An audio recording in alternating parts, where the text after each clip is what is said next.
And a Tapestry family, greetings from the Big Apple here in Brooklyn, New York.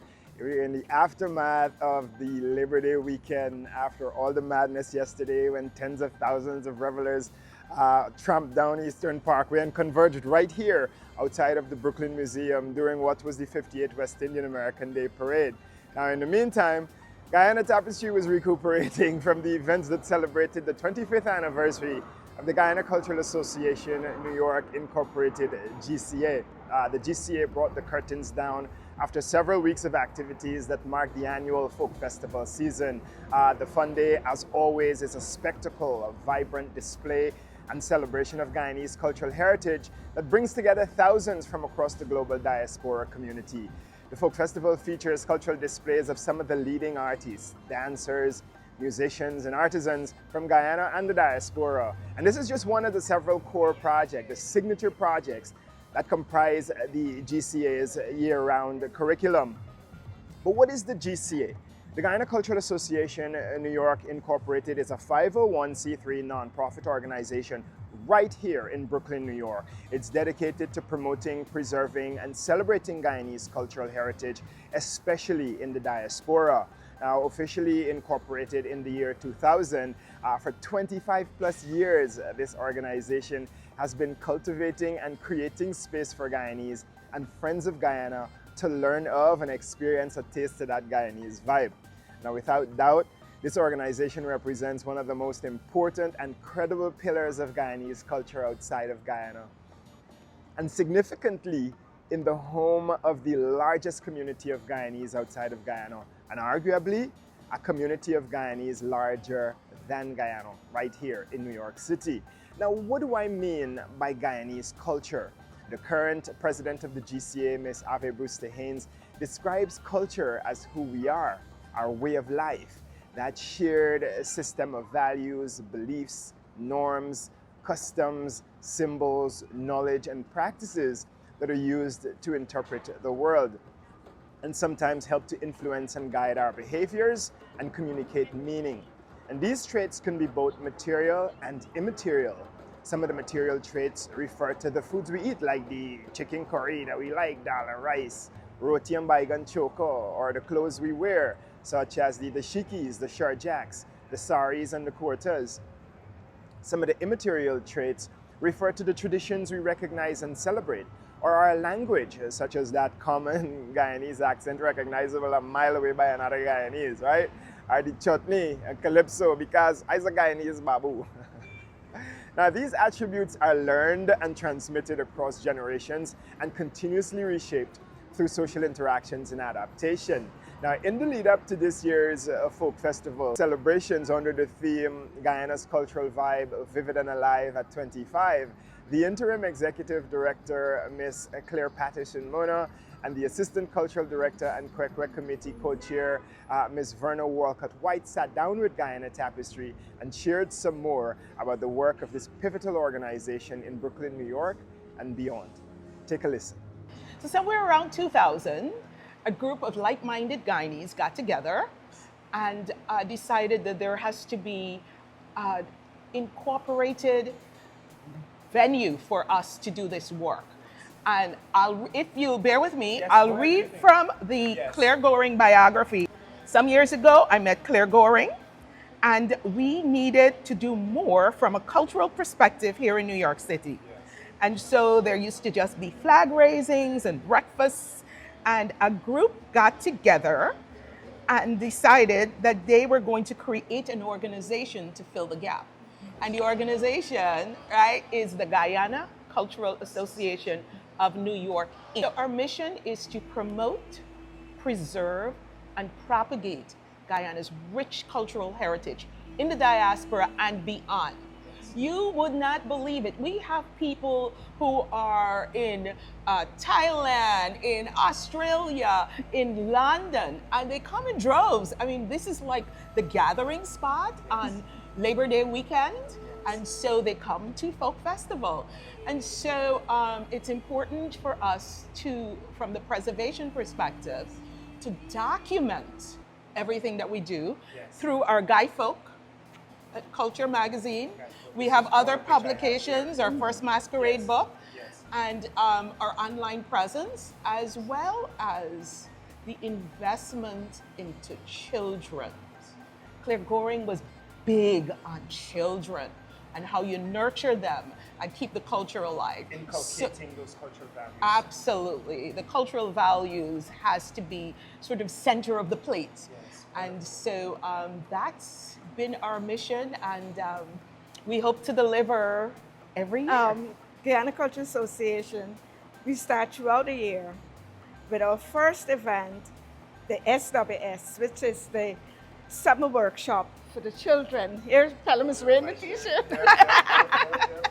And this is a 6-week program, which includes music, dance, poetry, drama, performing arts, and a lot of lectures, and etiquette and everything, you know. So it's a wide cross-section of programs for the children. So when they leave here, they're well endowed with from 5 years to 14, right, Claire? Yes, 5 to 14 years. Yes.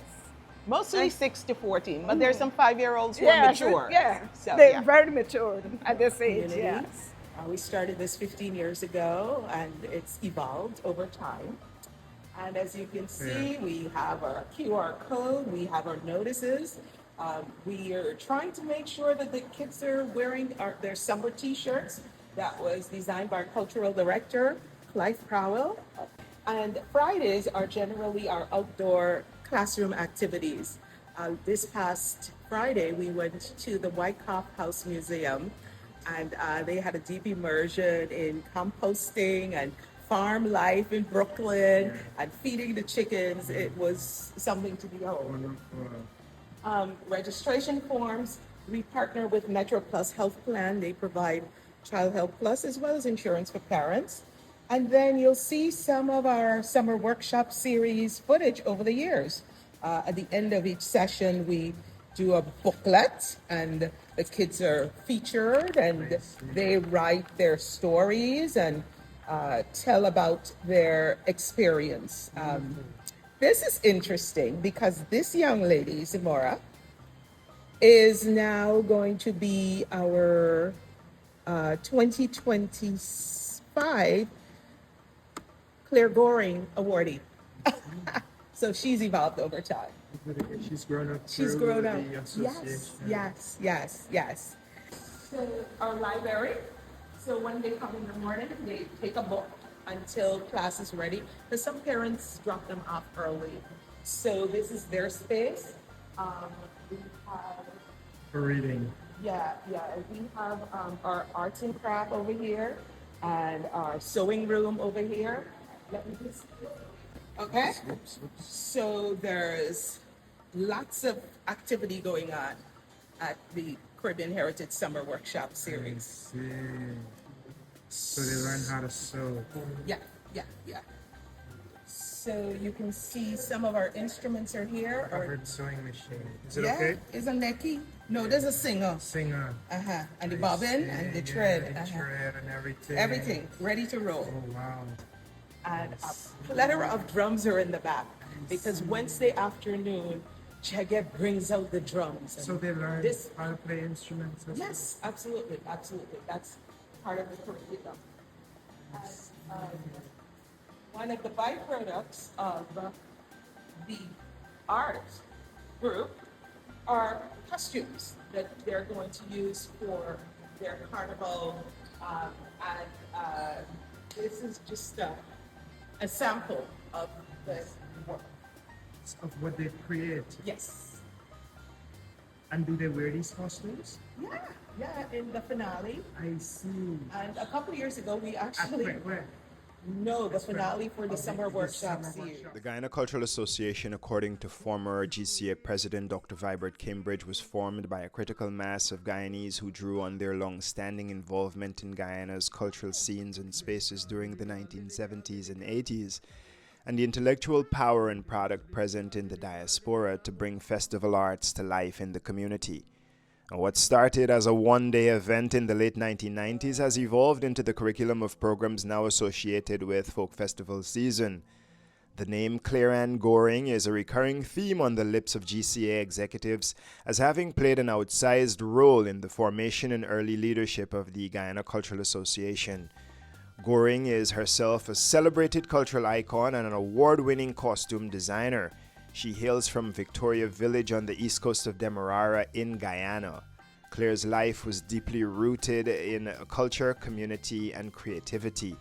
From the pioneering Mashramani costume bands in Guyana to her leadership at the Guyana Cultural Association, New York, Goring was in fact the first US-based Guyanese to put a costume ban on the road at the historic West Indian American Day Parade on Eastern Parkway on Labor Day weekend. Claire Ann Goring was awarded the Medal of Service of the Order of Service of Guyana in recognition of her outstanding contributions to the preservation, promotion, and celebration of Guyanese culture, particularly through her work with the Guyana Cultural Association, New York, and the annual Folk Festival. Oh, you want to go first, Berta? Because how much time we have? Right. Because no. this a is little snippet. Give you a little Listen. snippet. Yeah. I know Claire from, way back in Guyana. Yes. She was with Solo. Solo's Neil Chan, if anybody knows Neil Chan. Tell me. At this corner of St. John and Duncan Streets, there everybody gathered. Right. They made costumes. She made costumes for a whole band, solo band. They were out on the streets during Mashramani. Yes. I was one of the dancers in Guyana. I see. Apart from that, they brought in all the Calypsonians that came to Guyana. They From across the promoted Caribbean, from so across the Caribbean. wonderful. They promoted them, and they brought them, and they were right there at Solo. Everybody gathered at Solo, and this where Claire did all her This is a creative cultural work. history class. This is where Yes. we learned to do wire bending and all costuming and putting on accessories, the costume, because all were Claire's design. And She her was ideas. and her ideas. She was the main person for that. Give me a time frame. What time frame are we talking about? In the 70s, This in the is the 70s, 70s. in the This is the 70s. 70s. Same decade I born. 70s. Yes. Yeah, Wow. but it was early 70s, early 70s. Yes. And so when she came to the US during what, the 80s? 80s. Yes, So yes, she yes. migrated and kept the culture It kept the alive. culture alive. Because when I came to this country, Yes. when she heard that I was here, Yes. she called me up because she knew who I was. Yes, yes. She knew that I worked with Remember the her. association Yes, in with the Guyana? dance, because I'm Yes. from the Guyana National Dance Company There you go. and an instructor with the National School of Dance. I see. So I was in culture. You are, This you is are. my Yes, passion, yes, yes, and this yes. is So she so- recruited you, bring you on board Well, right she away, brought me on board before this happened. before the association was even formed. Yes, I was with Claire all the time, wearing her costumes, her designs for the Labor Day, So what, Guyana's presentation yes, on Labor at Day the Labor Day Parade. on Eastern Yes. Parkway, what happened for the last 50-something Yes. years? Yeah, and so just as a moment, an historical fact, Yes, yes. Claire Ann Goring was the first Guyanese designer to put a band Yes. on Eastern The Parkway Parkway. for Labor Day. So Marlon is only the second. Yes, he just called. Claire Ann Goring, I wore her costume. I was an Amerindian, and I have the picture. I What have year the was this? Oh, in the 90s. 92, I 92. believe. Really? 92, So Marlon 92. taking a page out of Claire book. Basically. And so Claire is gone, but she's never going to be forgotten. Spirit. And legacy lives. her legacy lives on through the work that's been done over these 25 years.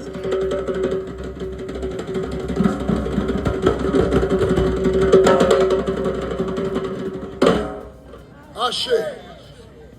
Now, I want to pour a special libation for one of our own, Miss Claire Ann Goring, who have gone on and who is now one of our ancestors. Right? We're going to pour a special libation for Claire Ann Goring.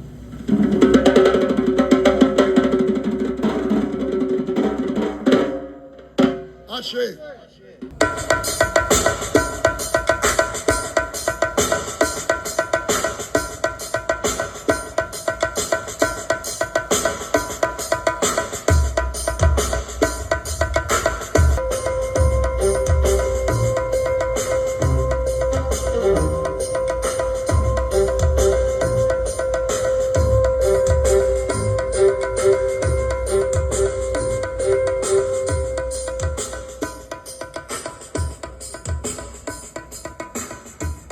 Claire is courageous.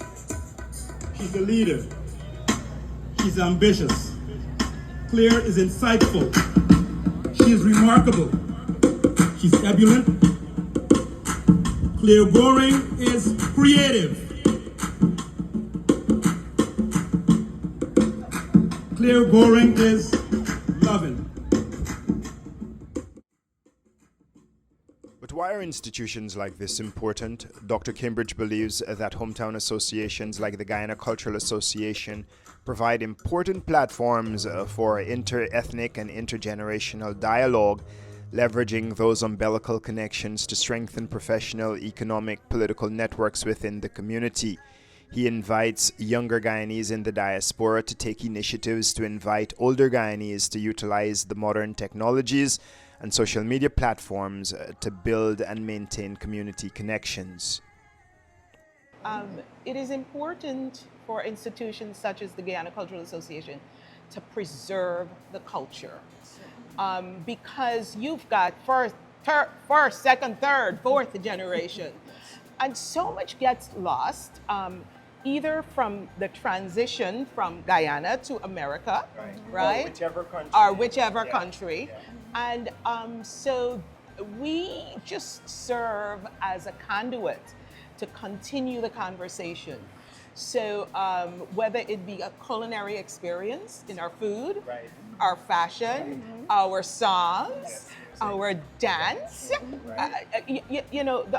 any genre, we pull it together and bring it to life. Arts and crafts. Arts and craft, Yes. absolutely. Look around this room and you'll see all the images that we help to create. And that, like I said before, and I can't say it enough, that was such a big part of Claire Goring's vision, mission for Guyana Cultural Association. And so we've just got to figure out how to keep the legacy alive. How is the association funded? How are we able to continue this work? Not easy. Right. We do have some small grants from the City of New York. Right. There are a few council members who support the work of the summer workshop series. And then there are generous donors who just Within the community who would contribute. So there is in fact a call for support, for funding. Yes, absolutely, From the community. absolutely. You have an interest in the work of the GCA, ensuring that Guyanese culture continues to live throughout the community. The Guyana Cultural Association is here in Brooklyn, and so we're going to ask you to share now some ways that Guyanese and other interested stakeholders who might want to contribute. How can you be reached? GuyFolkFest.org. You just go there and all our information is there. There are donate buttons. button there. There are so many ways that you can support.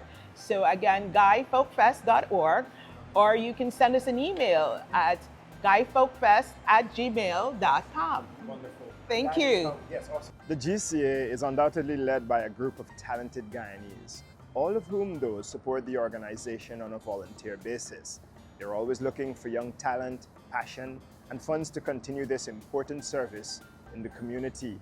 Check out the website at guyfolkfest.org. That is GUYFOLKFEST.org for all the details and get involved and support this pivotal organization in Brooklyn, New York. And while we're at it, thank you for your ongoing support of Guyana Tapestry and all the stories we're telling. But until our next story, this is Guyana Tapestry. I'm Pelham Van Kooten, and we're telling Guyana's immigration story.